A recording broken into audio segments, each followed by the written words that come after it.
Hola, bienvenidos, bienvenidas, bienvenides. Estamos en el stand de Libros UNAM, transmitiendo en la 44ª emisión de la Feria Internacional del Libro del Palacio de Minería. Soy Luis Manuel Amador, de la Subdirección de Revistas Electrónicas y Publicaciones Digitales de la Dirección General de Publicaciones y Fomento Editorial de la UNAM, y estoy muy contento transmitiendo este programa, Días Feriados, desde el stand de Libros UNAM. Recuerden que estamos en nuestras redes sociales, Facebook y Twitter como TV UNAM y en Instagram como TV UNAM Oficial. Recuerden seguirnos en el hashtag Días Feriados y venir a la feria a no perderse sus actividades, porque vamos a estar desde esos días y hasta el 6 de marzo. Acompáñenos a ver nuestra siguiente cápsula, Configuraciones de Género y Espacio, Desigualdades y Resistencias, de Ángela Lucía Damián Bernal. Acompáñenos.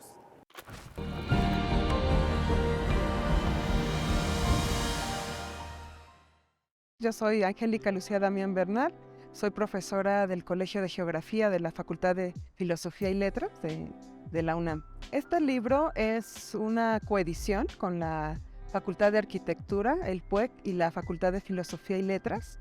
Lo coordinamos Mariana Osorio, Mariana Sánchez y yo, Lucía Damián, y es fruto del Tercer Congreso Internacional de Espacio y Género. Pues estos trabajos hablan, por ejemplo, de los temas de cuidado, de los temas de la movilidad, de los acosos sexuales que se dan en el transporte. Una parte del libro también marca las metodologías geográficas, como son las cartografías, y aborda los temas de las violencias, como las desapariciones de las personas y de la mortalidad materna en el país, en México. La inclusión, yo creo que es uno de los ejes transversales en los capítulos. Reconocer a los distintos sujetos sociales que participan en el día a día y que muchas veces son invisibilizados. Es fundamental, por ejemplo, en los temas de transporte y movilidad.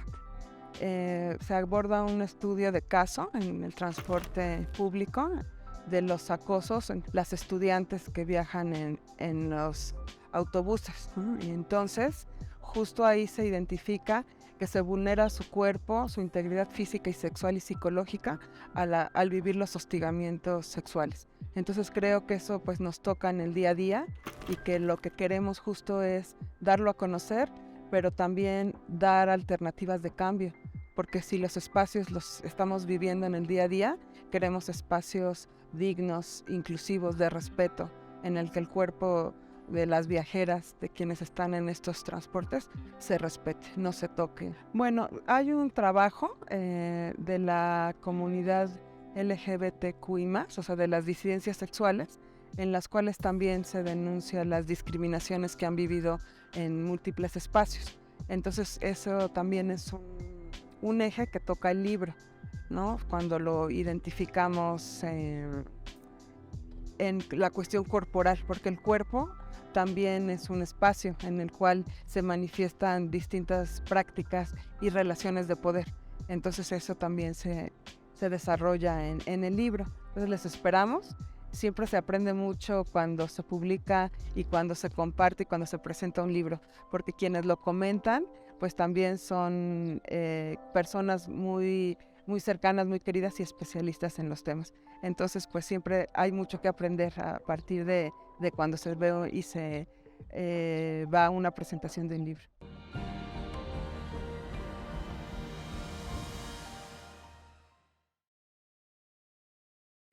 Hola, estamos aquí en el espacio de TV UNAM, Días Feriados. Hoy tenemos a Alberto Juárez como invitado. Bienvenido, Alberto, es un gusto tenerte aquí. Muchas gracias. Alberto es actor y creador escénico mexicano, egresado de la Escuela de Actuación Casa Azul Argos. Ha tenido diversos proyectos con numerosos creadores teatrales y escénicos de México y del extranjero.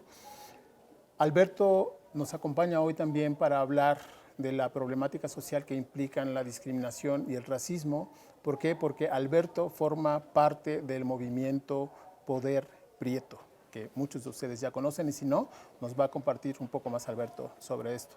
Alberto, ¿Qué es Poder Prieto? ¿Qué es Poder Prieto? Poder Prieto es un colectivo creado en 2020 a partir del debate que iba a hacer la CONAPRED, en el que habían invitado exclusivamente para dialogar sobre racismo a Chumel Torres, ¿no? Ahora sí que habían invitado al carnicero a hablar de si comer carne es bueno o no para los puerquitos. Entonces, la efervescencia social evidentemente empezó a alzar la voz en las redes. La CONAPRED tiene la pésima decisión de solamente cancelar el debate. Y Racismo MX, que es un colectivo también, una organización antirracista, dice, no, el diálogo lo tenemos que tener. El asunto es que no podemos escuchar solamente una de las voces, además la voz del violentador solamente. Entonces, organizan a través de Racismo MX este mismo debate, pero invitan a distintos activistas, actores racializados, gente, académicos que se han dedicado a estudiar el racismo como un fenómeno social. Y entonces lo escuchamos, todo mundo que estamos atravesados por esa problemática que me atrevería a decir que somos la gran mayoría de los mexicanos, y estamos... mientras lo vamos escuchando, estamos diciendo entre nosotros, claro, eso me pasa, vivo con eso todos los días. Entonces, los actores comenzamos a decidir, no estoy loco, le pasa a mi colega, le pasa a mi compañero, pero como estamos violentados por este sistema en el que si hablas, en el que si dices, en el que si te quejas, te quitan trabajo, te dejan de llamar, te llaman conflictivo, entonces nadie nos atrevemos a decir nada. Lo normalizamos y lo callamos. Entonces dijimos, basta. Si tú lo pasas, ¿por qué no juntamos nuestras voces? Y entonces surge así Poder Prieto, es un colectivo coral formado principalmente por actores, pero no exclusivamente por actores. Hay entre nuestras filas directores, directoras, dramaturgos, guionistas, activistas, docentes, académicos. Y juntos nos dedicamos a modificar políticas públicas, a pujar para que las políticas públicas se modifiquen, sobre todo en cuanto al tema que nos compete, que es los medios audiovisuales. Mucho del racismo de este país tiene que ver y lo ha de alguna manera fomentado los medios audiovisuales. La narrativa de los medios de alguna manera ha construido un imaginario colectivo profundamente racista, profundamente discriminatorio, y entonces hay en los medios un gran problema que tiene que cambiar. Y entonces, específicamente nosotros atendemos el área del racismo dentro de los medios audiovisuales como el medio que ha de alguna manera fomentado y promovido el discurso racista en el imaginario colectivo, el gran responsable. Y también ha hecho visible esa discusión, ¿no? Ha hecho posible también permear desde hacia otros estratos sociales este tema, porque mucho se dice y se niega que México es un país racista. Dicen, México es un país racista que se niega o que niega a serlo, ¿no? México es un país discriminatorio que dice que no lo es.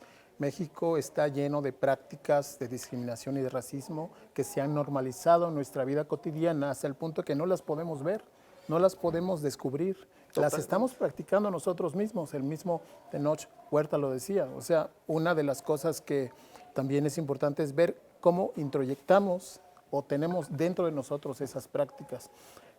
¿Por qué es importante visibilizar esas acciones y multiplicar y expandir esta discusión? Primero que nada, por lo mismo que estás diciendo, el racismo mexicano, bajo este mito del mestizaje, bajo esta mirada de todos somos mestizos, entonces aquí no hay racismo, todos somos morenos, ahora resulta que todos somos morenos, entonces aquí no hay racismo, bajo esa mirada se ha invisibilizado como si tendemos a priorizar, a declarar como bello, a identificar como bello lo blanco, lo eurocentrista. Todo lo que no somos, todo lo que sí somos, la mayoría de los mexicanos, eso tiende a ser criminalizado, violentado, visto de manera peyorativa. Y entonces el asunto con el racismo mexicano, a diferencia, por ejemplo, del racismo en Estados Unidos, que mucho tiempo hubo un estado con leyes abiertamente racistas, en el que había una segregación El asunto en México es que lo practicamos desde la esfera de lo privado, con la abuelita que dice que hay que mejorar la raza, con la mamá que te dice que te cases con una güera para que mejoremos la raza, con la abuelita que trata mejor al primito güerito y que le dice que él sí está bonito y el otro dice, ay, tú estás prietito. Ah, ahí está el germen de esa sociedad. Pero el asunto con los medios es que lo promueven. Es que las historias que nos hemos contado tienen que ver con la pobre trabajadora del hogar que se casa y que anhela casarse con el rico dueño de la casa, que él sí es empresario, es blanco, es hegemónico.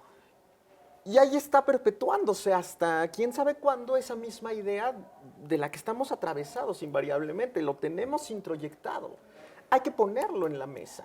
Hay que sacar la discusión para que podamos tener el diagnóstico, por lo menos, para que el doctor sepa cómo atendernos, ¿no? Oye, Alberto, eso que dices es muy importante. Discutir y ver cómo normalizamos esas acciones que son absolutamente reprobables y que no pueden seguirse perpetuando ni repitiendo. Pero a veces también necesitamos aprender, ¿no? Hay herramientas para aprender, hay espacios para aprender, hay libros para aprender, porque a veces no sabemos o no sabemos que no sabemos y por eso seguimos repitiendo esos patrones. Claro. Estamos aquí en la Feria Internacional del Libro del Palacio de Minería y aprovechando el espacio, me gustaría que tú, con la experiencia que tienes en el movimiento y también como una persona que ha estado presente en esas discusiones, pues aprovechando nos recomendaras algunos libros, algunas lecturas, algunas reflexiones que se dan en las publicaciones, por ejemplo, que están presentes en estos espacios.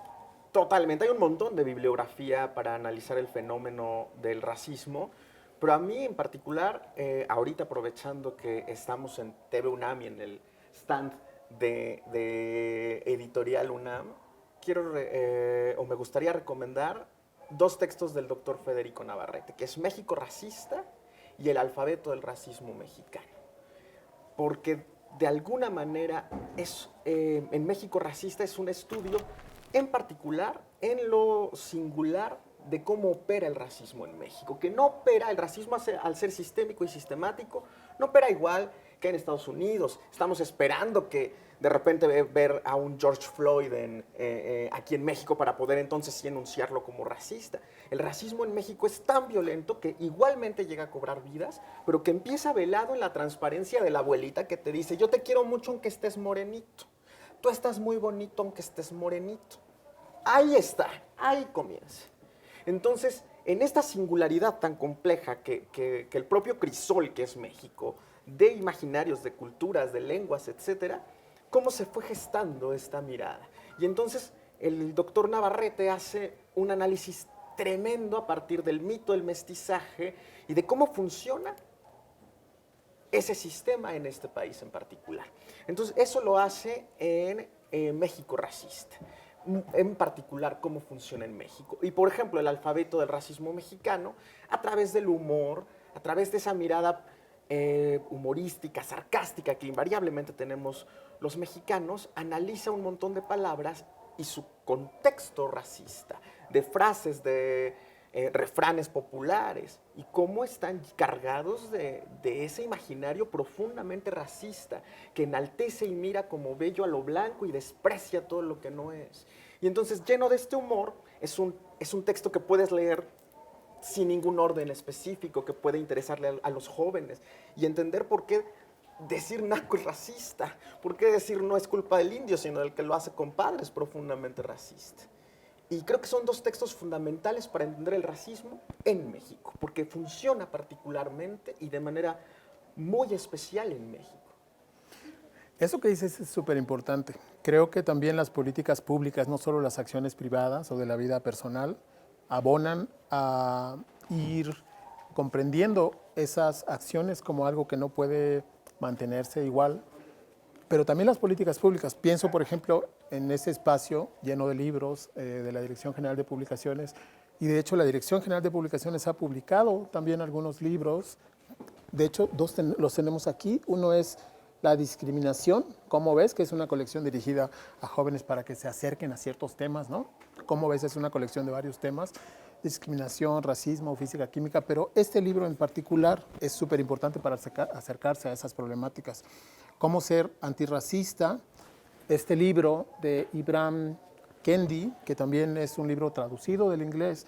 Creo que es súper importante tenerlo presente para cuando hablamos de ir entendiendo de qué se trata el racismo, la discriminación y cómo está presente en nuestras vidas, porque en el caso de Kendi, él nos habla desde su propia experiencia, ¿no? Él es un afroamericano, hijo nacido en Queens, en Nueva York, entonces ha vivido en carne propia muchas de esas prácticas y nos regala en ese libro su experiencia y muchas perspectivas también sobre ese fenómeno tan indeseable socialmente y mundialmente del racismo. Hay mil maneras de acercarnos. Hoy no podemos hacer como que no oímos ni hacer como que no vemos. La discusión está en la mesa. Ya distintos colectivos antirracistas han puesto la discusión sobre la mesa.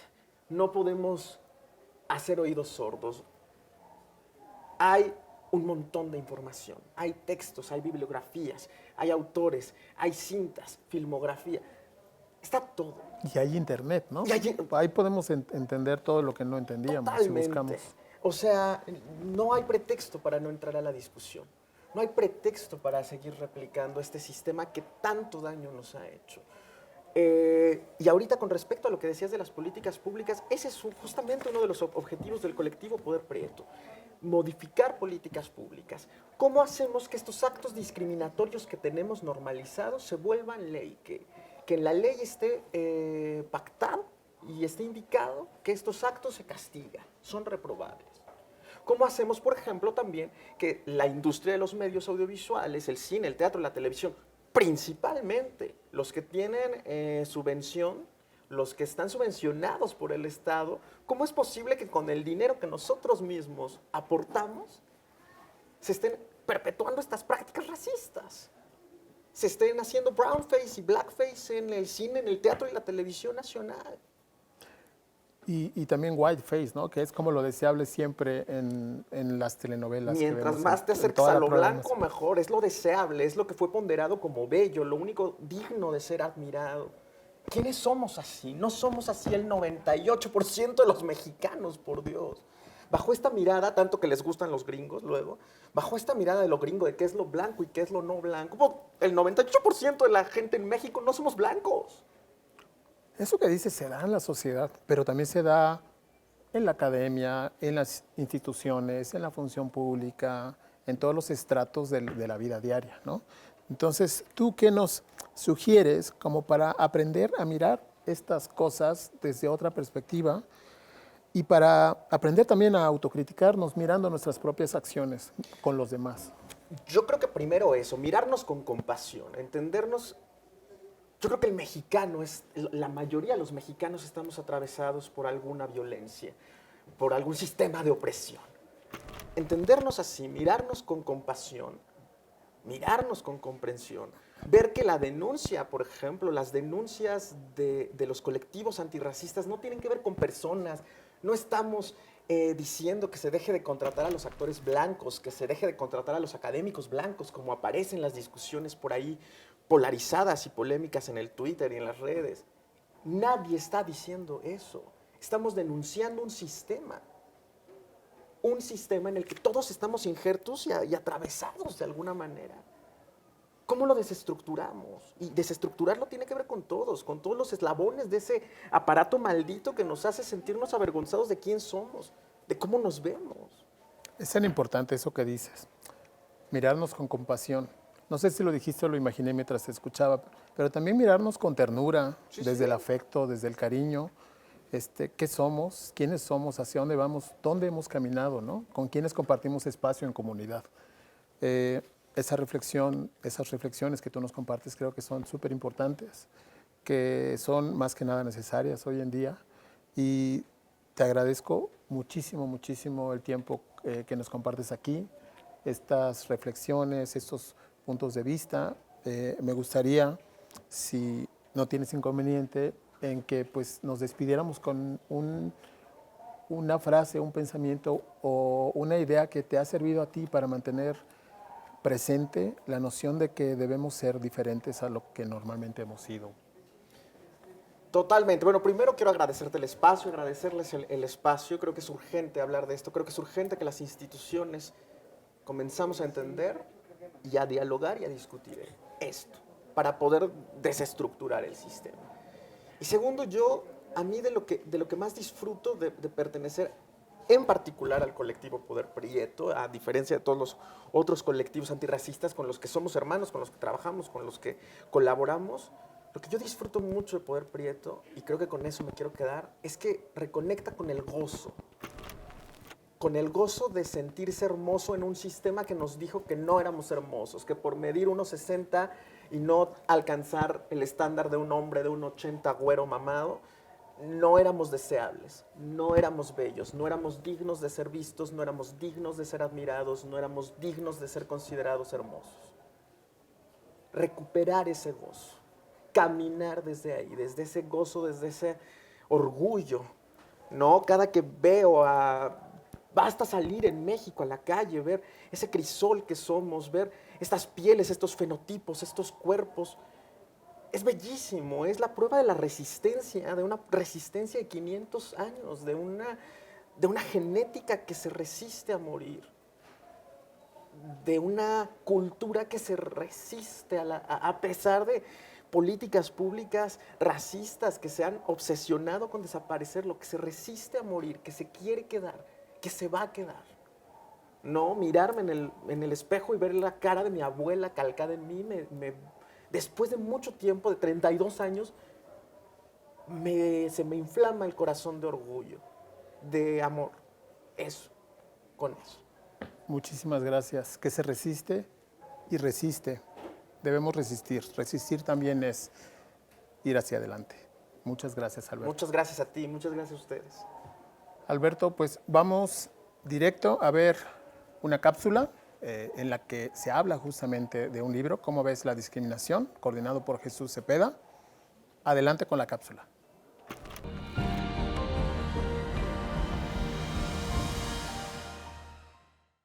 Este libro, que es un libro de divulgación, que pertenece a la colección Cómo ves, que es una colección de enorme importancia en las tareas de divulgación de la Universidad Nacional, tiene un propósito muy claro: trasladar a los estudiantes, a la gente interesada, con un lenguaje claro, didáctico, pedagógico, pues los principales contenidos, las principales ideas del debate de la discriminación, no solo en nuestro país, sino digamos también las principales ideas, los principales elementos teóricos, para que se pueda comprender la complejidad de un fenómeno como el de la discriminación.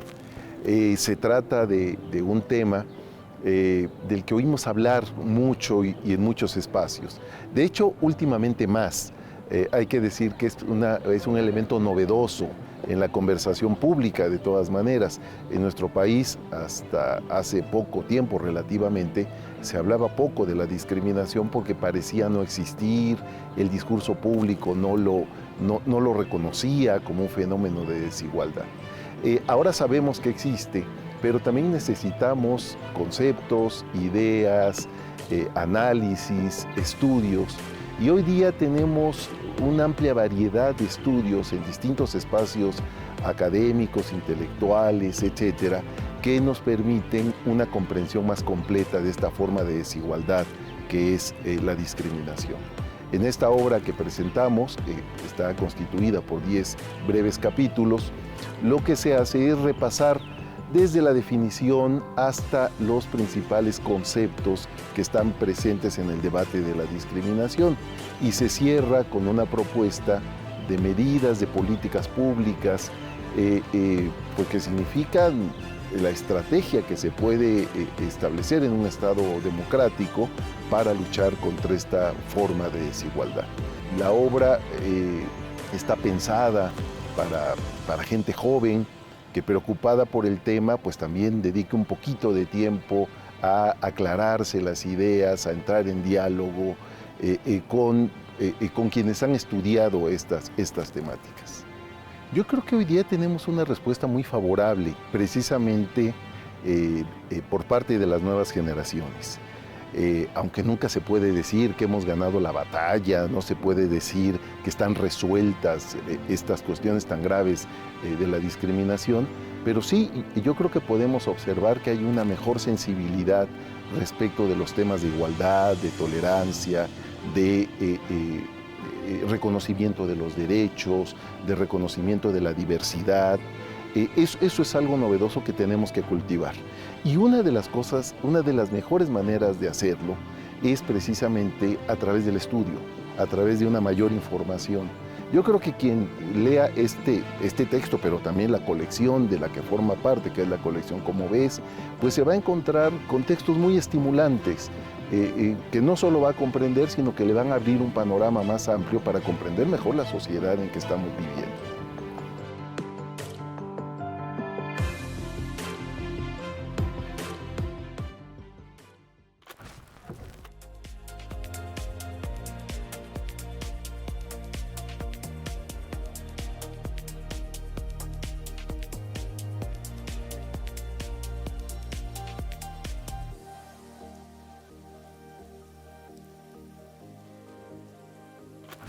Ya estamos de regreso después de ver esta cápsula de Jesús Rodríguez Cepeda, Cómo ves la discriminación, un tema muy importante para seguir pensando.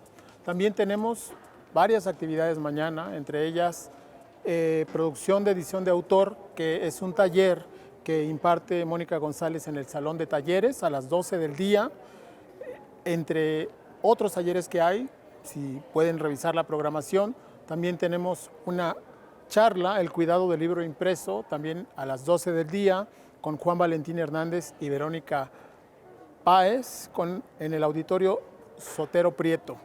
A la 1 de la tarde hay una conferencia muy importante, Construyendo relaciones basadas en el buen trato, con Ruth Méndez Hernández en el auditorio Bernardo Quintana. Hablamos de un libro en esta cápsula, justamente ese libro que tengo aquí conmigo, ¿Cómo ves la discriminación? Saben que esta es una feria de libros y hay muchísimos libros que podemos conseguir, pero justamente este libro publicado por la UNAM está aquí presente también y pueden tenerlo en sus manos. Es un libro que nos invita a seguir reflexionando y pensando desde la introducción al tema sobre la discriminación, qué es, cuáles son sus conceptos más conocidos, por qué es importante pensar y discutir sobre el tema de la discriminación. Hay otro libro que también habla de este tema,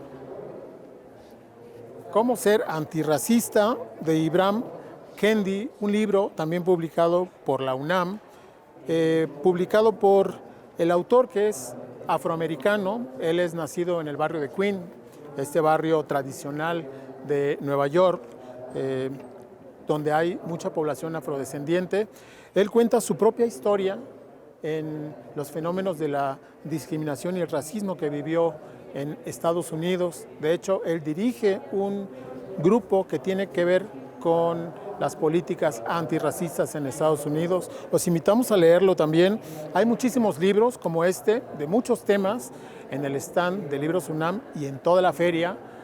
Recuerden consultar la programación completa y seguirnos en nuestras redes sociales en TV UNAM. Ha sido un gusto para mí estar con ustedes en esta emisión. Los invitamos a seguir acompañándonos en esta Feria Internacional del Libro del Palacio de Minería. Buenas noches.